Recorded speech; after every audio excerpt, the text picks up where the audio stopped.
So you talk to yourself more than anybody else. And do you even know what you're saying? I remember very vividly somebody telling me one time after an event, and I had been serving and helping do something, and they were like, you just want this all to be about you. And I was so hurt by this comment. And this was about 8 years ago. It's been a minute since this person said that to me. And this summer, I was working with my friend Diana, who is a systems architect. She's been on the podcast before. She talks about systems. And we were going through my systems and planning out the next 6 months of a bunch of things. And at one point, she's like, why can't you say that? You say that all the time. Like, why can't you say that on Instagram or on LinkedIn? And I was like, because I just don't want people to think it's all about me. And I realized how much this story that someone had put in my head, I was allowing to live rent-free for years, and how it was impacting how I show up to help people today. So I am curious, if you are listening live, let us know you're here. But do you have things like that roll around in your head? And I know that everybody really does, but I wonder sometimes if we even realize it, if we realize that's what's happening. And so I couldn't think of anybody better really to come on and talk about storytelling from a couple different perspectives than my friend Lauren Reedy. Hey, Mary. Oh, in Alabama. Of course you are. And so Lauren Reedy is a documentary filmmaker. She runs a production studio. She is a former reporter. She also is a 5-time Emmy Award winner and recently 6-time nominee, which we're all very excited about. But she's an expert storyteller who has some things to say about not only storytelling that we lead with and we tell our teams, but the storytelling we do with ourselves and how that has impacted and changed her leadership. So let's welcome Lauren. Hello, Jen. It's so good to see you. Happy Monday. Good to see you. It's so fun to see you. I actually got to see you live and in person last week. So I know, fun. A week ago. So it's great to see you again on the screen. So tell the people a little bit about who you are and how you got here. Give them a little bit of framework for you. Well, you said it best earlier when you said a former reporter. I like to tell people I'm a recovering journalist. Recovering journalist. Yes. I still see the whole world through the eyes of journalism. But it all started actually in high school. I was 17. I started working at a TV station as a production assistant back when cameras were not robots. And so I ran cameras, I floor directed, told people which camera to look at, sorted scripts, all that stuff, and really got literally everything I did was entrenched in the newsroom, and I was just soaking it all in. I soaked in absolutely everything I could about storytelling, and that led me to go into journalism, TV journalism. Did that for about a decade. You can kind of hear it in my voice sometimes, like, there's that live reporter in me. And after about a decade, I just kind of got tired of the really difficult stories, the sensationalism, the live from crime tape with no solution. And really my mission when I started was to tell stories that drive people to act, period, end of sentence. And so I started Forever Ready Productions as a way to do that, to tell stories about people who are on the ground doing the work, making the difference, but then using those stories to inspire all of us to do something. Yeah. And that's where we are now. And within the last 2 years, I've also stepped out on stage and started sharing pieces of my story and sharing some of the stories we get to tell and what those do to help fundraise, call for volunteers, make policy changes from lawmakers, all kinds of things that really just make us move. Yeah, I love getting the opportunity to hear you speak. It is always really fun and enjoyable. And I always learn something as well and feel a little inspired about even my own craft of storytelling as I do on the podcast and as a fellow keynote speaker. So always fun to do that. And I love your definition because this is a little bit where I want to start. You talked about storytelling. And so can you give us that definition again of a story and how you want to use a story in the world? It's kind of my personal mission. For a very long time, my little LinkedIn thing was I tell stories that drive people to act. And I just believe everything we do should be through a story. Yeah. Even numbers. And that's something we've really been focusing on lately is if you've got a statistic, that's super great. I think I'm dyslexic. So if you tell me 68, I'm going to say 86. It's just going to happen. I want to hear stories because that makes me feel it, that makes me remember it, that Mhm. gives me context. Yeah. So much of what we have out in the world lacks context these days. Yeah. I think storytelling can be used in absolutely every aspect. Doesn't have to be video, doesn't have to be specifically for social media or LinkedIn, but the stories that we tell ourselves, the stories that we tell our team. If you start with a story, then Mhm. everything else, people like literally physically lean in and want to hear more. Sometimes that drives them to act, and other times it really does something within them, which is Yeah. beautiful. What I love so much about that is I think you intuitively know that as you said, a recovering journalist, and what you do in the nonprofit space now with telling stories with video. And that is how we are wired. That is how our brain literally functions. We are wired for narrative. We live in a story all the time. That's how our brain saves time. It's how we connect with people. And so it's intuitively, you know that, and all of the brain research really backs that up. Mhm. One of the keynotes that I give is called Rewrite the Soundtrack. And it is it's not a little bit, it is about how we change stories, because your story determines your results. And so when you tell a story that gets people to act, it changes the results. And Right. you've been an expert at that on the outside, but I'm curious because we're here to talk a little bit about storytelling on the inside. And at the opening, I told this story about somebody who told me it was all about me, and how I carried that for a really long time and how that impacted me. And I'm curious, if you're listening in the comments, if you've got some things that rattle around in your head that have impacted you, I'd love for you to tell us. But Lauren, do you have any experience like that as you have started to apply storytelling into your leadership of owning a company, of running a team? Have you had an experience like that where you've seen a story shape you? 100%. In fact, like really just now working through a lot of that. I Aren't I we all? aren't we all? Aren't we I all? overheard something that wasn't meant to be heard.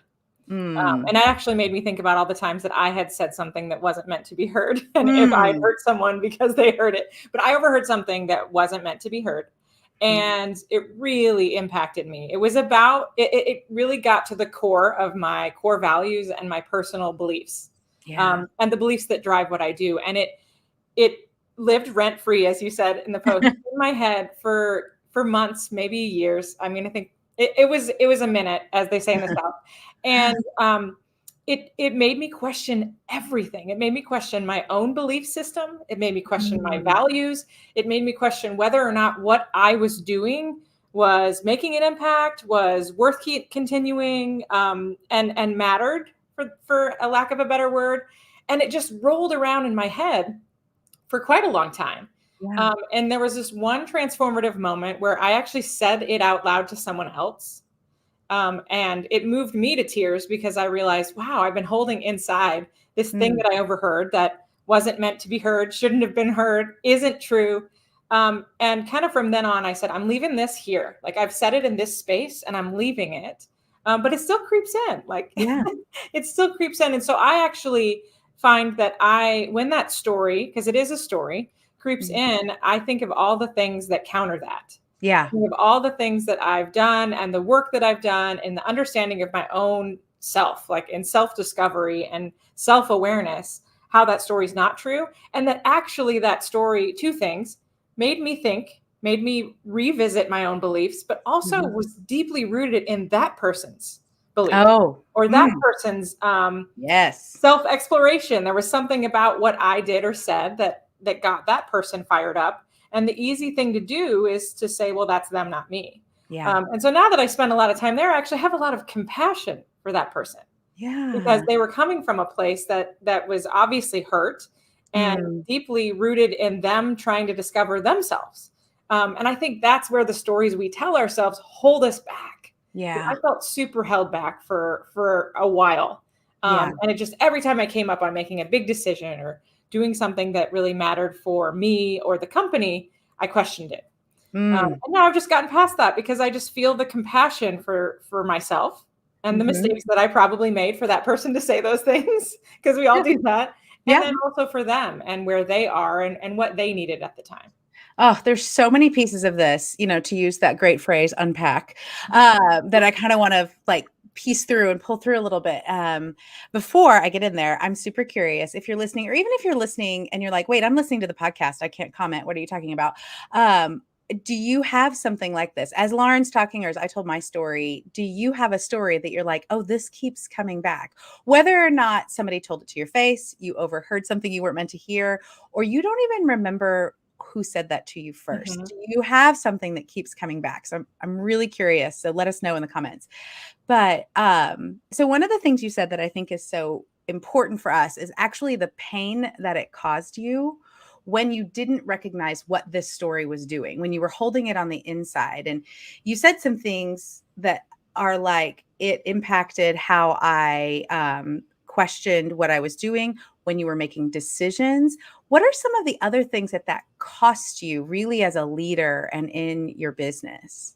I think it costs growth. I think it costs me pouring into my people, my employees, Yeah. because I questioned whether or not it was going to help, or, in many Mhm. ways wondered if they felt the same way. And so it held me back from being the best leader I could be. Yeah. And I think when that happens, then what happens in my case, Enneagram 7 high here, just don't Here want to we miss are. out, don't want to miss out, might have a little bit of trouble delegating. What it did for me is I held everything really close Mm. because I was afraid to be vulnerable, which is like a big part of me. And I Mhm. was afraid that I would overstep a boundary. And so I held everything really close. And Yeah. then there wasn't any information. I wasn't sharing my vision or empowering the team to move forward. And so I've really been working on that so that I can trust and delegate to other people Mm. and empower them to do the things that I believe and know they're capable of doing, instead of holding it tight and close to me because I'm afraid that they're going to think what I overheard. Yes. And I think it happens to all of us, but if we don't acknowledge it, then we just keep all the things and then we get overwhelmed and we can't reach our full potential. Yes. Yeah. I mean, you're just describing what happens when it becomes almost the self-fulfilling prophecy. Mhm. Because I'm like, well, that didn't work. So I've got to get this under control in some way.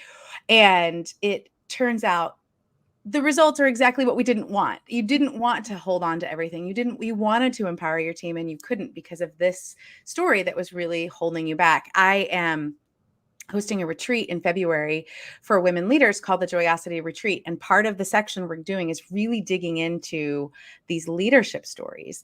And the reason they have such an impact as a leader is because the shift from being either an individual contributor or maybe just a freelancer or somebody who isn't technically, quote unquote, you don't have the role of leader, into a place where you are leading by influence or leading by role, is instead of just accomplishing things on your own, you're accomplishing things through other people. And if Mhm. you don't have your own stories straight, you can't be effective leading through and with other people. It doesn't work.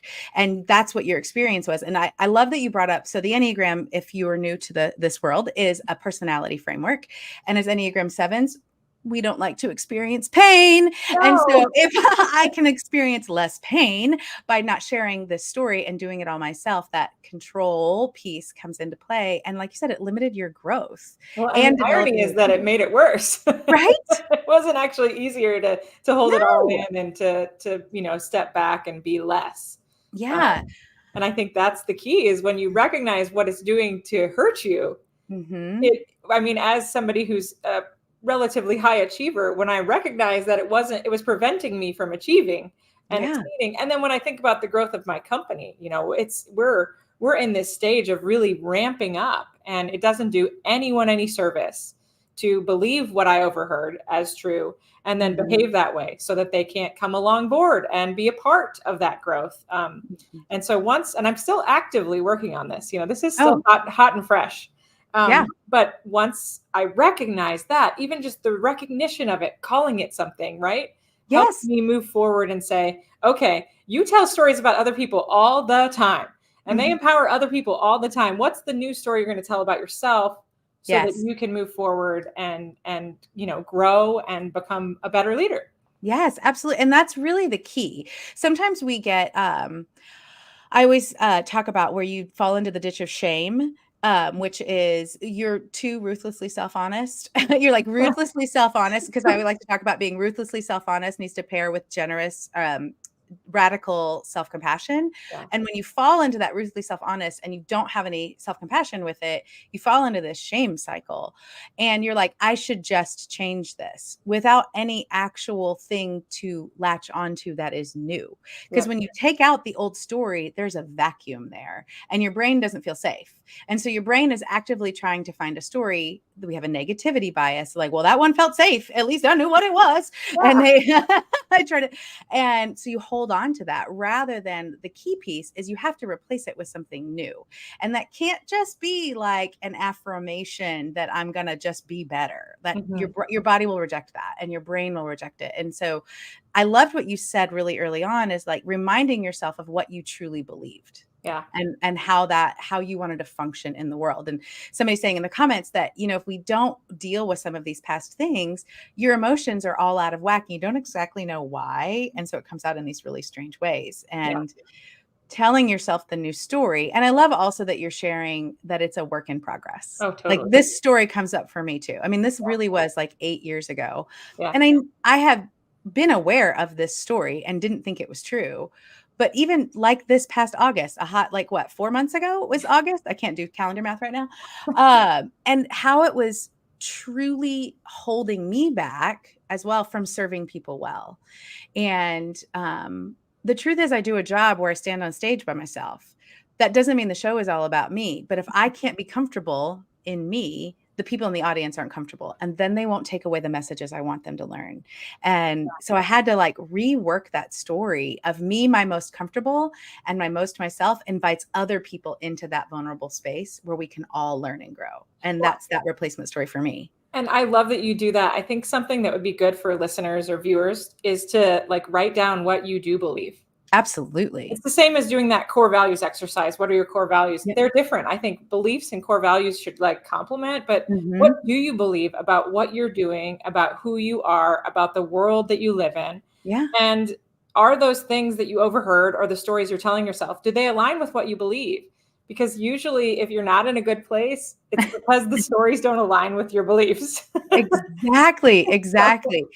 Oh, it's so good. And I love that you brought up values. That's another thing, that because who you are, what your personality says, the stories you tell yourself, and your values are all the foundational pieces of leadership. And that's what we're doing at the Joyosity retreat. I love that. Time on that. So you didn't even know that. For, if anybody's listening, it's a great opportunity to do that work, because it's deep. And I think once you determine those things, you could do anything. Because it's like you have a map, you have a roadmap of these are my values, these are my beliefs. And now every decision I make goes through that. And we all have different experiences too, since the last time I did that. Right. Oh, I've done that before. Yeah. The world has changed a little bit. Not sure if like, are my values still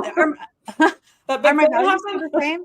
Do they still show up in the same way? Have I overheard something I wasn't supposed to in the last 6 months that I'm holding on to? You start to get better at identifying that and replacing those new stories. Lauren, oh my gosh. Every time. Why can't I keep time? Okay. 21 minutes after. It's so fast. So I thank you for sharing so vulnerably and who you are and how this has impacted your leadership from an expert storyteller and stories that move people to act. Tell the people where they can find you and what you can help them do. Absolutely. So there are two places, two sort of tracks. You can go to laurenreedy.com and learn all about my speaking and the work that I do in that space, working with nonprofits and business leaders. And then you can go to foreverreadyllc.com, and that's where you'll find all the video work, the documentaries that we talked about, some of the Emmy award-winning pieces that you mentioned in the top of the show. And really, both of those complement each other. One is really a service to the businesses and that we serve, and the other is a way to empower.